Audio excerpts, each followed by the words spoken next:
दोस्तों नमस्कार, मैं संजय शर्मा, आप देख रहे हैं 9 PM। घरौंडा में वास्तु स्थिति क्या है? घरौंडा में इस समय कोविड के बहुत ज़्यादा केस आए हुए हैं। अगर हम पिछले 10 दिन की बात करें तो लगभग 236 केस जी हमारे इस घरौंडा प्रॉपर शहर में आ चुके हैं, शहरी एरिया में जी जिसकी पॉपुलेशन लगभग 40,000 है। उस हिसाब से यहाँ पर केस बहुत ज़्यादा है। जी हमने लोगों से बहुत रिक्वेस्ट की, हमारी टीम घर घर जाती है, समझाती है कि होम आइसोलेशन में रहें और उसका फ़ायदा क्या है ताकि ये चेन टूटे, दूसरे लोग संक्रमित ना हो। परंतु लोग अभी इसको लापरवाही से ले रहे हैं और उसी का नतीजा है कि ज़्यादा से ज़्यादा केस पॉजिटिव आ रहे हैं। सर, ये तो शहर की बात हुई, यदि आसपास के गांव की बात करें तो क्या स्थिति है? इसी प्रकार कुछ बड़े गांव हैं, जैसे हमारा बरसत है, चोरा है, कालरम है, वहाँ पर भी कुछ ज़्यादा केस आए हुए हैं। हर गांव में लगभग आज के दिन 20 से 25 केस मिल जाते हैं। जी उसी प्रकार हमारी वहाँ पर टीम जाती है, होम आइसोलेशन के बारे में जोर दे रही है और उनको कोशिश कर रही है कि होम आइसोलेशन में रहें ताकि ये इन्फेक्शन की चेन टूटे। डॉक्टर साहब, ये चैन टूटे, इसको लेकर के आम जनता का भी एक दायित्व बनता है। आपके हिसाब से एक डॉक्टर होने के नाते, वरिष्ठ डॉक्टर होने के नाते जनता को क्या संदेश देंगे? जनता का इसमें सबसे बड़ा कोऑपरेशन यही हो सकता है कि वो सरकार द्वारा दी गई नीतियों का पालन करें और अपने आप को व अपने परिवार को बचाने के लिए होम आइसोलेशन में रहें। मास्क जरूर पहने, चाहे आप पॉजिटिव हो चाहे नेगेटिव हो। अगर दो व्यक्ति आपस में बात कर रहे हैं और दोनों ने मास्क लगा रखा है तो 90% चांस है कि एक से दूसरे को इन्फेक्शन नहीं फैलेगा। और सबसे बड़ा कोरोना को रोकने का जो कारगर इलाज है और कोरोना रोकने के लिए वो मास्क है। अच्छी कपड़े का मास्क डबल ट्रिपल लेयर में पहने ताकि इन्फेक्शन रुके और सोशल डिस्टेंसिंग रखे। जी तो डॉक्टर साहब, अपने घरौंडा विधानसभा के अंतर्गत अभी तक कोरोना से कुल कितनी मौतें हो चुकी है, हम जानना चाहेंगे। हमारे घरौंडा ब्लॉक में एक बार से अभी तक 18 डेथ हो चुकी हैं जी और टोटल 1918 केस आ चुके हैं पूरे 1 मार्च से लेकर अभी तक।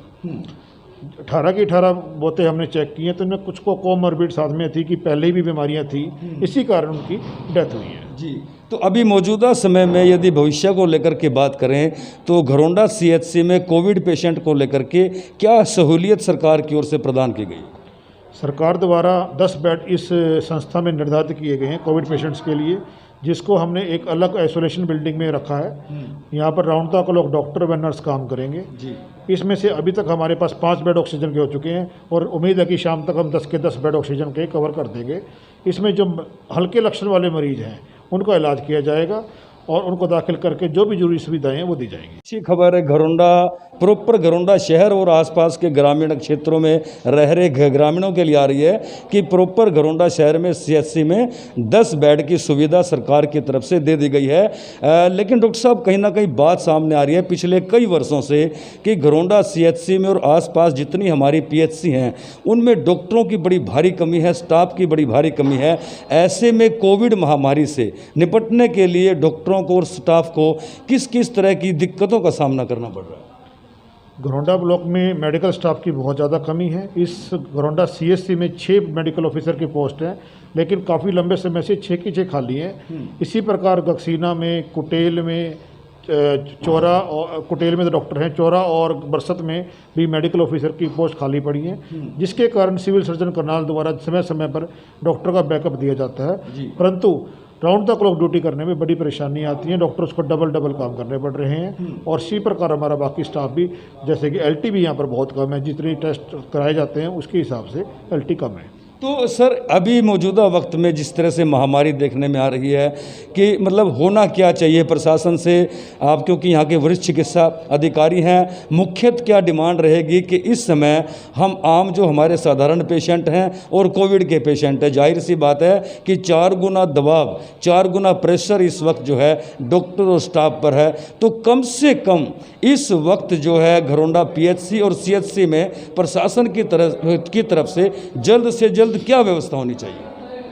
हमने पब्लिक को सुविधा देने के लिए यहाँ पर कोविड सेंटर स्टार्ट कर दिया है और प्रशासन से अनुरोध है कि लॉकडाउन का पालन ज़्यादा से ज़्यादा करवाए ताकि नए मरीज पॉजिटिव ना आए, जिसके कारण हमारी चेन टूट जाएगी और जो पुराने मरीज हैं वो ठीक हो जाएंगे। इसके अतिरिक्त तो जो इस अस्पताल में स्टाफ की आवश्यकता है वो हमने अपने सिविल सर्जन कार्यालय को सूचित कर दिया गया है और उन्होंने उम्मीद दिलाई कि बहुत जल्द इस स्टाफ को दिया जाएगा। जब तक हम कोविड को लेकर के जो गाइडलाइन है, नियम बनाए गए हैं, उनको पूरी तरह से फॉलो नहीं करेंगे दोस्तों, ये चैन नहीं टूटेगी। और यदि चैन नहीं टूटी तो कहीं ना कहीं हम और आप प्रभावित होंगे। तो इससे पहले कि हम और आप प्रभावित हों, इस चैन को तोड़ने के लिए हमें अपने आप को अपने घरों में रोकना होगा तब तक जब तक कोई बहुत ज़रूरी कार्य ना हो। तो इस जानकारी को ज़्यादा से ज़्यादा शेयर कीजिए ताकि हम और आप और हमारे आस पड़ोस, हमारा समाज सुरक्षित रह सके। तो देखा आपने, घरौंडा के वरिष्ठ चिकित्सा अधिकारी डॉक्टर ने आपको इस इलाके की जानकारी दी। अब हमारे साथ मौजूद हैं घरौंडा के दो समाज सेवी पवन जी और महेंद्र सोनी जी। दोनों से बात करेंगे कि मौजूदा क्या हालात हैं और आगे और क्या होना चाहिए। सोनी जी, क्या मानते हो अभी जो स्थिति है उसको लेकर के क्या और होना चाहिए? देखिए, अगर फ़िलहाल की स्थिति की अगर बात करें तो बहुत ही चिंताजनक है। क्योंकि कल पहली बार मैं करनाल भी गया, बलड़ी बाईपास पे। मैं 11:30 बजे हम गए थे वहाँ पे, तो उस टाइम तक 5 डेड बॉडी वहाँ पे थी। हम 12:15 बजे तक वहाँ बाहर रुके क्योंकि अंदर जाने की अनुमति तो है ही नहीं, 2 लोग जा सकते हैं। 12:15 बजे तक होते होते वहाँ पे 8 डेड बॉडी आ चुकी थी। यानी कि सुबह से 12:30 बजे तक 8 डेड बॉडी। तो शाम तक कितनी होंगी वो आंकड़ा शाम को लगभग सब लोग देख ही लेते हैं, मीडिया के जरिए सबको पता लग जाता है। पर उस चीज़ को देखते हुए भी लोग अभी जो है अनसुना कर रहे हैं, मतलब लोग ज़्यादा ध्यान नहीं दे रहे। लोगों को लगता है कि जिनकी दुकानें नहीं खुली उनको लगता है कि हमारी भी खुलनी चाहिए, और जिनको खुलने की अनुमति है तो वो तो खोल ही रहे हैं, उनको तो कोई दिक्कत है नहीं। तो अगर पर्सनली अगर उस पर बात करें तो हम तो यही कहना चाहेंगे कि कम से कम बाहर निकले। और आह्वान हम तो ये करना चाहेंगे कि सरकार का प्रेशर नहीं है कि आप बंद कीजिए, हमें खुद आगे आके ही ऐसा स्टेप उठाना पड़ेगा, बंद करनी पड़ेगी, पिछली बार की तरह लॉकडाउन लगाना पड़ेगा, तब वो स्थिति नियंत्रण में आ सकती है। क्योंकि घरौंडा ब्लॉक के अंदर 1000 से ज़्यादा एक्टिव केस हैं, आपके घरौंडा में 200 से ज़्यादा एक्टिव केस हैं, पर किसी पड़ोस वाले को भी नहीं पता होता कि हमारे इस पड़ोस में एक्टिव ये बंदा है, और वो लोग बाहर घूम रहे होते हैं, हमें भी नहीं पता, किसी को भी नहीं पता। क्योंकि पहले जो है वो बाहर इंटीमेशन लगाया जाता था, स्टिकर, कि ये पॉजिटिव केस है, लोग उससे दूरी बना के रखते थे और उसे भी कहीं ना कहीं लगता था कि मैं घर में रहूं ताकि दूसरे मुझे परेशान ना करें। पर आज वो स्थिति नहीं है, मौत का आंकड़ा बढ़ता जा रहा है। बढ़ता वो तो आप वो देख रहे हैं जो हॉस्पिटल में एडमिट हो जाता है, जिनकी डेथ वहाँ पे हो जाती है। पर ऐसे ग्रामीण अंचल में बहुत से लोग हैं जिनको नॉर्मली फीवर होता है, 5-4 दिन दवाई लेते हैं और ज़्यादा प्रॉब्लम होने के जिनके टेस्ट भी नहीं हो रहे, वेरीफाई भी नहीं हो रहे, बिना वेरीफाई उनकी डेथ हो जाती है और वहाँ पे उनके क्रियाक्रम संस्कार कर दिया जाता है। यानी कि जो ऑफिशियल डाटा है, हमारा मानना है कि उससे कहीं ज़्यादा डेथ रेशो अपने यहाँ पे है। तो बहुत ज़्यादा सावधानी की ज़रूरत है। बल्कि मैं तो ये कहूँगा कि वो किस सरकार के निर्णय का इंतज़ार ना करें, अपनी दुकानें स्वयं बंद करें। कम से कम यदि 1 सप्ताह घरौंडा के मेरे व्यापारी भाई, दुकानदार भाई, तमाम दुकानदार यदि 1 सप्ताह पूर्णतः ये कसम खा ले, निर्णय ले ले कि हम 1 सप्ताह 24 घंटे हर पल दुकान बंद रखेंगे, तो इस चैन को तोड़ने में घरौंडा विधानसभा कामयाब मैं मानता हूँ। साथ पवन जी, आपका क्या मानना है? मेरा भी यही मानना है कि जो स्थिति है इस टाइम बड़ी चिंताजनक है। चिंताजनक इसलिए भी क्योंकि ग्रामीण अंचल में इसका फैलाव हो चुका है। काफ़ी केस गांव से भी आ रहे हैं, शहर में भी पहले था ही, लेकिन लगातार बढ़ता जा रहा है।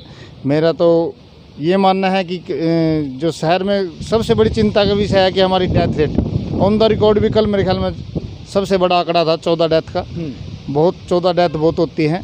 और शहर के अंदर भी पेशेंट हैं जैसे कोरोना पॉजिटिव हैं, वे चिंता का विषय है कि मैं बाजार के अंदर भी घूम रहे हैं, किसी फंक्शन को अटेंड करना हो उसमें भी कोताही नहीं। दुकानदार भाइयों से क्या अपील करोगे आप? दुकानदार भाइयों से तो मेरी यही अपील है कि हम जो सरकार ने गाइडलाइन दिया है उसका पालन करें, और उसके अलावा यदि हम कुछ कर सकते हैं 1 हफ्ता 10 दिन जो भी, यदि हम एक सलाह बनाकर प्रयास करें कि हम पूर्ण बाजार यदि बंद कर सकें तो इसका हम प्रयास भी करेंगे। एक बार दोबारा से बात करके अपने एसोसिएशन से कि इस चैन को तोड़ने के लिए कुछ न कुछ तो हम सबको आगे आना ही पड़ेगा। तो दोस्तों, ज़रूरी हो जाता है हम सब के लिए। जैसे चौंकाने वाले आंकड़े घरौंडा CHC से सामने आए हैं, उसके बावजूद हम सबको अलर्ट हो जाना चाहिए। और हमारी ये जिम्मेदारी भी बनती है कि हम सबको मिलजुल कर, चाहे हमारी दुकान किसी भी चीज़ की है, किराने की है, दूध की डेयरी है, और वह मतलब पूर्ण रूप से बंद जब तक हम नहीं करेंगे, इस चैन को तोड़ने में कामयाबी हासिल नहीं कर पाएंगे।